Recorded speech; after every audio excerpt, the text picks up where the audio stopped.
What's up, everyone? It is your girl, Miss Lola Rene'e, beauty therapist and creator of the Diamond Life brand, the brand that is here to help you be unapologetic about who you are, the strength you possess, and the light that you shine and reflect. Welcome to the Diamond Life.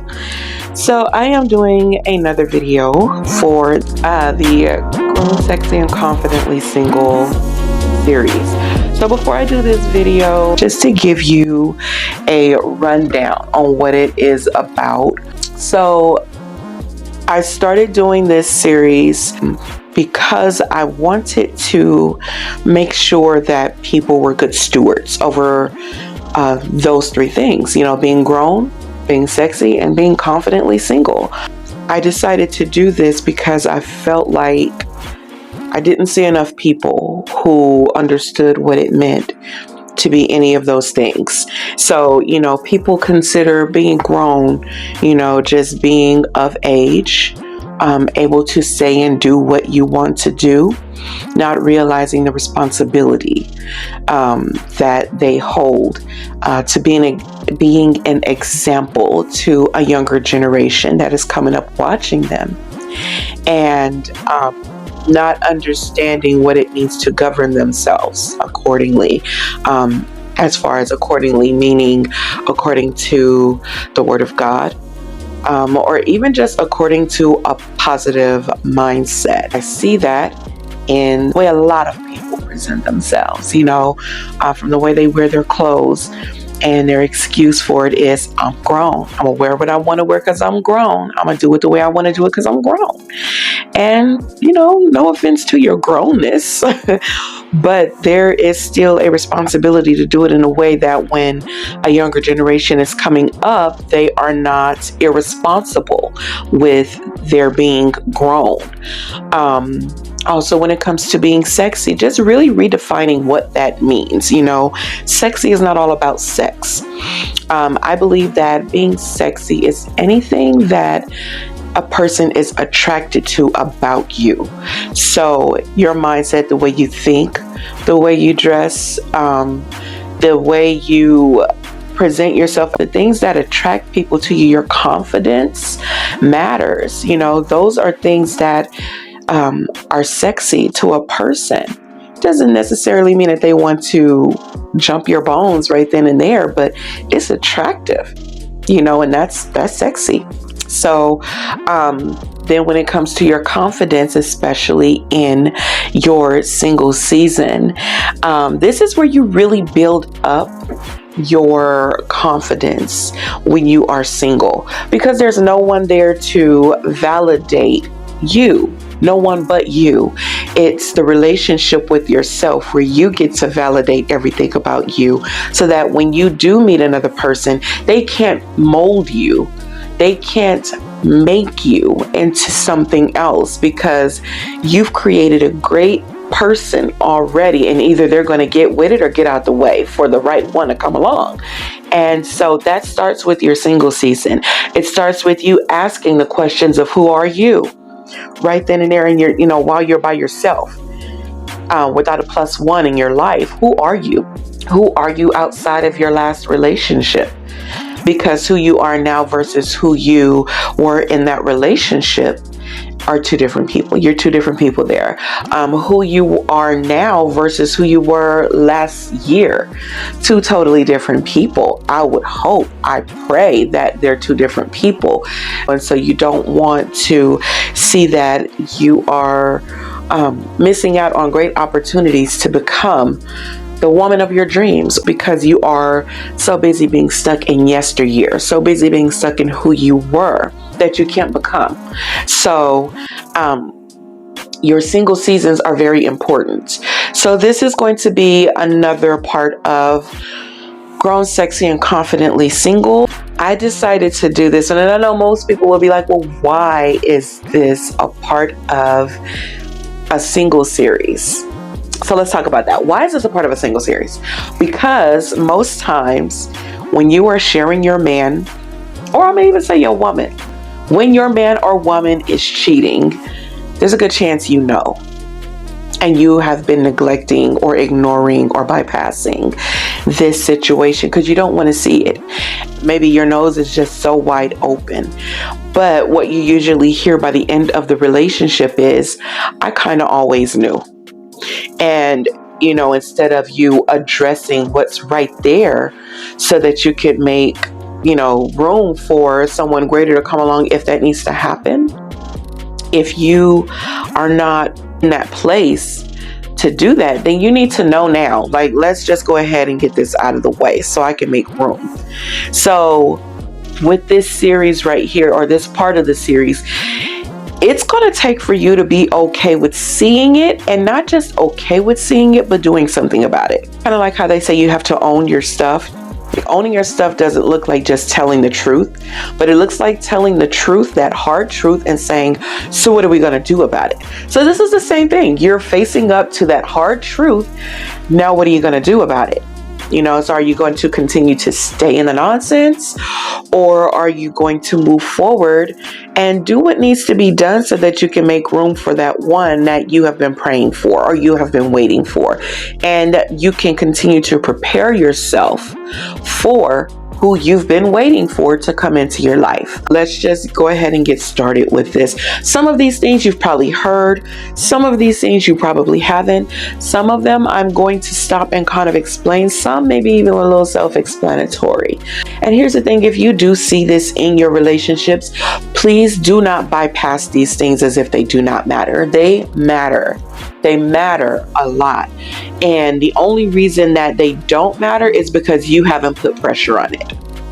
And that's not okay for you to sit back in a relationship where you are doing all the right things. You're doing all the things, and they are doing all the wrong things. And they know it. And they get away with it because you let them. I would beg of you to ask yourself why. Why are you so okay with letting these things ride when you know that there's something wrong here? They're red flags, and you are allowing them to be okay. Why? And usually what you will find is it's a lack of your confidence. If your answer is, and if you're honest with yourself, you could be honest with yourself. Remember, I ain't nobody for you to lie to. I'm just a woman on your screen right now. That's it. I don't know you personally. I just want to help you. So the only person that you would have to lie to in this moment is yourself. And what good is that doing you? What good does it do you to lie to yourself? So if you were to ask yourself, why are you okay with these things? It will probably sound like, I don't want to be alone. It will probably sound like, I love him. It will probably sound like, he or she has qualities that I have been praying for in a mate. And I understand all of those things. But here's the thing, if you have an issue with being in your own company, something is wrong there and you really need to fix it. Like, I'm saying that with love, I promise you. But you need to fix that. The only way that you can fix that is by you spending the time by yourself and truly being okay in that. And so this is for you. For the ones who are saying, I love him, I love her. It's okay to love a person, but here's the thing, you might have to just love them from the balcony, babe. Meaning they no longer get VIP access to the event, the main event that is you. You can't keep giving people access to you who are not right for you. They keep on making the show look bad. They make the show look bad. Now, don't nobody want to come to the show. Nobody wants to show up for you because you have all the wrong things in your VIP, all the wrong people in your VIP. So instead, you need to go ahead and start moving them back, to maybe the general seating, not so close to you. And then maybe then from afar, love them in the balcony, starting that journey. So, and I believe that's going to be my next video, actually, how to love someone from the balcony. But definitely you got to start that process. You have to start that process of pushing out of your life that person that you know is toxic for you, even if you love them. Clearly, your love is not enough for them. So why is it that their toxicity is good enough for you? Your love is not enough for them, but their toxicity is enough for you. That is not okay. Just in case you didn't know that. Okay. To the one who feels like, oh, they have good qualities that I prayed for in a mate. That's understandable too. It really is. It's understandable for a person to have qualities, but that doesn't mean that they're your one. It really doesn't. And see, here's the thing. The prayers that you pray, it's not only God that hears them, the devil hears it too. And he'll send along someone that looks like just what you've been praying for. But if you really pull the curtain back on that person, they're everything that you don't need. So instead, I need you to pray and ask God, send me that one and show me that they're the one. Show me that they're the one that you sent me. God said, my sheep know my voice. So therefore, you should be able to determine God's voice over the devil's tricks and traps and plans and plots and all his tomfoolery and BS. So you have to make your prayers not just about your mate. When you are praying for a mate, make that prayer about you too. And there are things that you should be praying for as it pertains to you. Lord, show me when they show up. Let me know that it's them. That way you're not deceived. Because right now you're being deceived by the enemy and making it look like it's what you prayed for has shown up in your life. And that's not the truth. And you're going to find out when I start getting into this that it's not the truth. All right. So, let's go ahead without further ado and let's get into it. So, number one, how to know when you are sharing your man. Or for all of you guys out there, I know it's called you sharing your man and you don't even know it, but hey, look, you can be sharing your woman and not even know it, okay? But number one, he is not interested in intimacy with you. And so when I say intimacy, I'm not necessarily talking about sex. That's, part of it. But I mean the holding hands and just a good conversation and hearing your ideas and, being encouraging about your ideas the way he used to be or the way she used to be. When you would say things and they're just like, wow, baby, that's good. Like, oh, that sounds amazing. I think you'll be good. Those things, those little conversations that y'all have that you're missing so much right now, keep it real, that you're missing. You're noticing those conversations are falling off. Yeah, pay attention to that. There's somebody else that he's giving that intimacy to. It's no longer interesting with you because this new person has come along. Number two, he is always on the phone with his mother, his sister, the homie, his brother. Something like that. It is always the same person that he knows he can get away with talking to directly in front of you because you won't question it. Just beware that he's always on the phone. Is that something that he normally does or that she normally does? Or is this something that they're just now picking up in the past month or so? Like how is all of a sudden, they're in the mix as much as they are now. So just being mindful of that, who he's always on the phone with. Number three, you're getting that lazy side booty sex. The one where you just a couple of quick pumps and you're good to go. Yeah, that's because they giving the best of their loving to the new person. Okay, so if you're finding that it's just a little off, something's not there. Well, you know what? If something, you may have an off day or off night, that's one thing, but if it's constantly happening, it's consistently happening, then yeah, there's somebody else that he's giving the business to. There's somebody else that she's giving the business to. So just beware of the consistency of your side booty, lazy side booty. Yeah. Number four. They are easily irritated. So usually what that means when you're easily irritated all the time, if all you said was, hey baby, where you been? Or how was your day? And they're instantly just going into this rage, it's because they feel guilty for what they're doing. Or it's because they can't really explain where they've been because they don't know how. They haven't come up with a good enough excuse, or the excuse they came up with just ain't making sense to you, and you're catching it that this don't make sense, So, I was at my mama's house, or I was at my homie's house.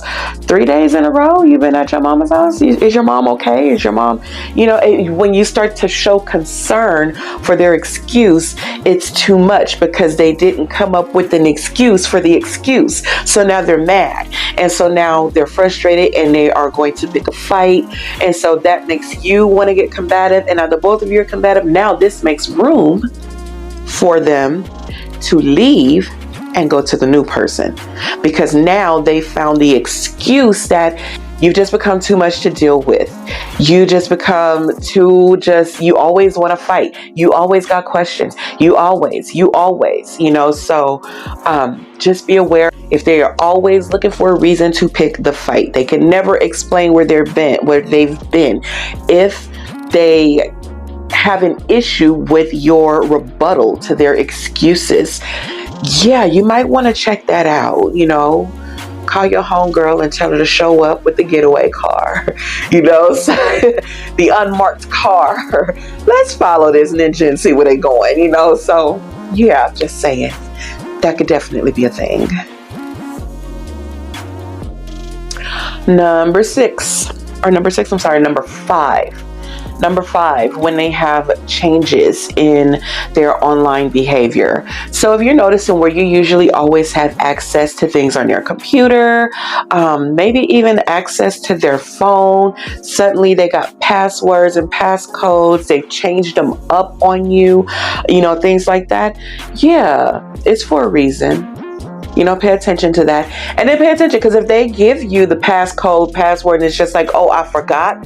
But if they're constantly changing it, you might want to find out why. Why are you constantly changing your passwords? Why is it that I always have to ask you for a new password? Something's up there. Okay. Number 6, the phone is always on vibrate suddenly. Let's just say if you work somewhere where you actually have to have your phone on vibrate and you forget when you get off work to take the phone off vibrate. That happens. But if it's new and all of a sudden the phone is constantly on vibrate, where it used to always be available, you always was able to hear that phone ringing. They ringtones, and suddenly you don't hear them ringtones no more. Something could be definitely up there. Okay, so pay attention to that. Also, if he never wants to answer the phone around you, or she never wants to answer the phone around you, something is up there. Like, unless, keep it real, if you just nosy all the time, if you always complaining, tell your own truth right now, then maybe, that's probably why. But if you give your man or your woman their space and it's a problem with them all of a sudden answering the phone around you, that could be a bit of a red flag there. All right. And number 7, suddenly he becomes a little more concerned about his appearance. Now, I don't know how your woman is, but if you have a woman who's not into the makeup and the hair and all of that stuff, most women are these days. But let's just say she's changing up and she's rocking the stilettos now, as opposed to her sandals or her slides or tennis shoes. Maybe, dude is putting on more cologne. Changing up the kind of cologne that he likes to wear. Maybe he likes Ross. He's okay with Polo. Now all of a sudden he wants to go and rock something like the Bleu de Chanel, something a little more yummy, pay attention to that. That is, unless you've been asking them to change it up, that could be something to watch out for. They trying to spruce it up for the new person in their lives. All right, number 8, they are spending more money. especially men. They start spending more money, but not on you. You noticing that the bank account is looking a little more, and it's like, well, where the money at? Like what's going on here? That could be a thing too.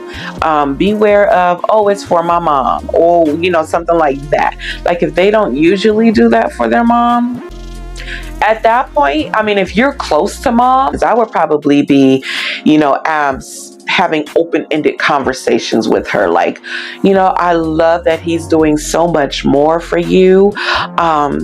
Just taking care of your bills or just buying you more stuff. Pay attention to mom's face. Either she gonna say, no, he's not, or she's gonna look like, oh, yeah, because she don't want to give her son up. Either way, pay attention.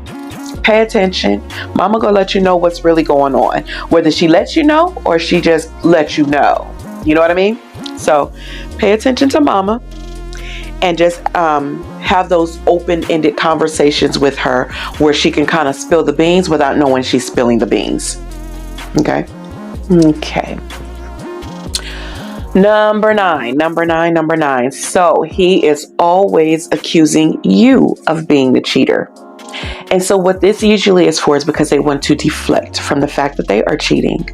So instead, they want to try and make it seem like they're catching you in the lie so that you don't catch them in the lie.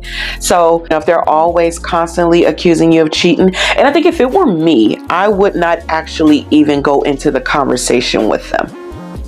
I would actually walk away and just let it be. Because if you're going into, no, I'm not, and then all the back and forth and everything, number one, that's a waste of your energy and time. And number two, it's just a way for him to keep you blinded from seeing the truth, being right there in front of your face. Constantly stay silent. Don't even let him know yet that you're suspecting it. I wouldn't even do that. I would just wait. And if you start seeing too many changes, then you start to address it. I think too, if once you start to address it and they start getting combative and all that, at that point, I will probably think about what I want it to do. Do I want to stay and work this out, or do I want to just go? Because what they're showing you is they're not going to tell you the truth. They are not open to fixing the situation with you. They're comfortable doing what they want to do in spite of the guilt. And they're comfortable putting the blame on you when they know that it's them. So without them admitting to the truth, I would make up my mind. Do I want to continue on in this? Or do I want to just go ahead and go? And I would go. I will go and see what his response is. If he says, fine, go, that means, yeah, he's good with that other woman. He didn't need me no more. He was just looking for me to give him the reason. So this concludes my list of how you know that you are sharing your man or your woman. If you are dealing with any of these things right now, like I said, at this point, you just want to go ahead and ask yourself the question, do I want to stay or do I want to go ahead and go? And if you're staying, ask yourself why. What has he shown you this far that says you should stay? Did he show you that you were worth the fight? As far as apologizing and saying, please stay. I would challenge you to say, I'm going to be done with this relationship. I'm done here because I don't feel comfortable in it. I don't feel supported in it. I don't feel protected in it. I feel like I am constantly putting myself out here to you and you're just not good for me. And see what his response is to your leaving. Is it, whoa, let's talk about this? Or is it an instant just going right into being pissed off? And if he instantly goes into being pissed off, he's cheating. She's cheating. That's it. And they just don't want to be found out. And they're not okay with you leaving because they don't want to admit to it. So your leaving is like, I'm caught, I'm busted, and they don't want to deal with that. So I would just go ahead and leave. If they come back and they're like, look, can we work this out? Something like that would have to be done sooner rather than later. Like if they come back a month from now talking about, can we work this out? No, I wouldn't give them that, because you waited too long. So that shows me that you wanted to go have your fun with your other girl. And then once you were done with her, now you want to come back to me. So no, we can't. I'm going to go ahead and pass on you and make room for my man to come along instead of just any old man. And now that's just me. Okay, because I feel like this. If he's been lying to you all along, do you really think he's not going to continue to lie to you?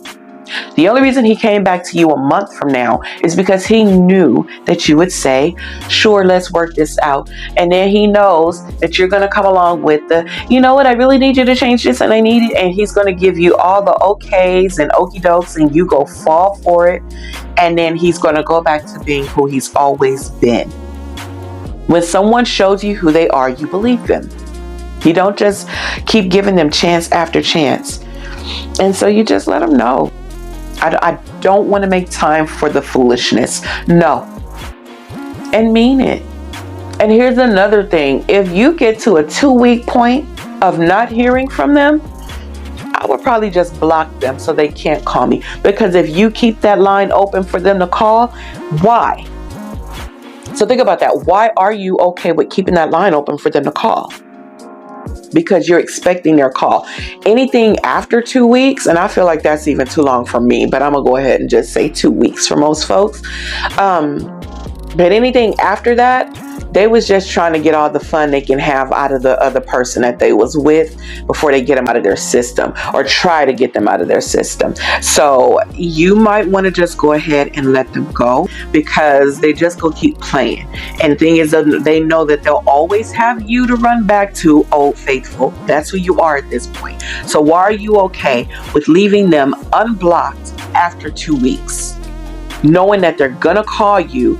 And that way you could go ahead and say yes again and just be hanging and dangling and waiting for it all to happen again. Aren't you tired of the drama and the BS?